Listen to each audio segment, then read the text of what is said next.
Le quasi sans faute de Pierre Quiroga sur la solitaire du Figaro, le Sail GP à Saint-Tropez et du Motafoil en Italie, c'est le programme du 47e épisode de la semaine voile du Télégramme.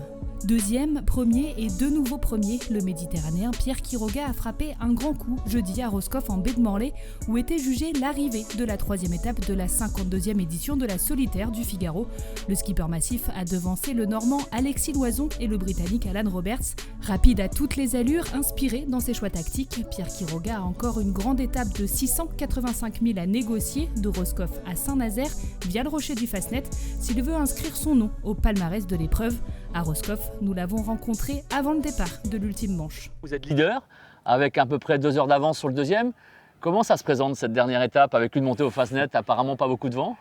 Rocambolesque, pleine de suspense. Je pense que tu partes avec 2 heures ou 5 heures ou 20 minutes d'avance, ça ne change pas énormément. Va y avoir énormément de... La situation météo est très aléatoire, le parcours est très long, l'arrivée va être tardive, les corps et les organismes, les bateaux sont fatigués. Donc ça va être l'étape de la révélation, on saura qui est le vainqueur à la fin de cette étape. Alors Pierre Quiroga, depuis la solitaire du Figaro, il va vite, il va au bon endroit. Est-ce que ce sont des éléments sur lesquels on se repose avant une étape comme celle-là? Complètement. Là, il va y avoir des nuages à aller chercher, il va y avoir des rotations de vent, donc la vitesse, ça va être primordial. Les erreurs, on va tous en faire un paquet.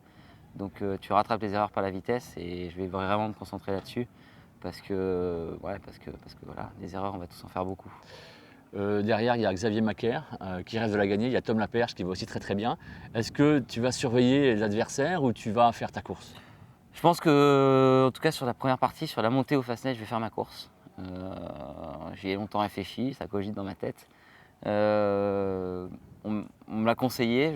Au fond de moi, je pense que c'est la bonne stratégie aussi. Donc, je fais ma course jusqu'au Fastnet et on verra le retour. Si c'est un peu plus stable, on commencera à regarder où sont les autres. Voilà.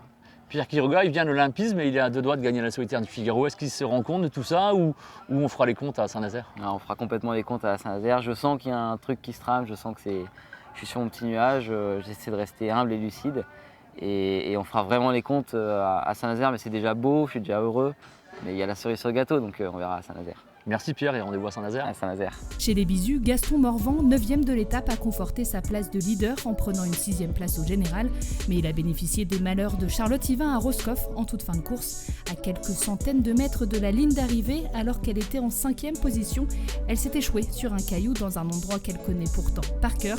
Aidée par l'équipe d'organisation à se sortir de ce mauvais pas, la licenciée de la SRT rennaise a dû abandonner. Son Figaro 3, s'il n'a subi aucune voie d'eau, a souffert au niveau d'un safran et du foil bâbord, mais il a été réparé à temps pour le départ de la 4e étape ce dimanche en baie de Morlaix.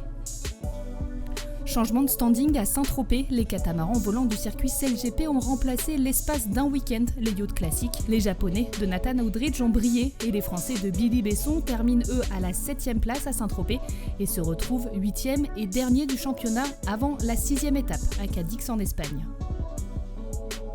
Le championnat d'Europe de kayfoil s'est déroulé cette semaine à Montpellier. Les meilleurs Français étaient engagés et Axel Mazella, tenant du titre, s'est imposé chez les hommes. Poeman Yolande décroche, elle, le titre européen chez les femmes.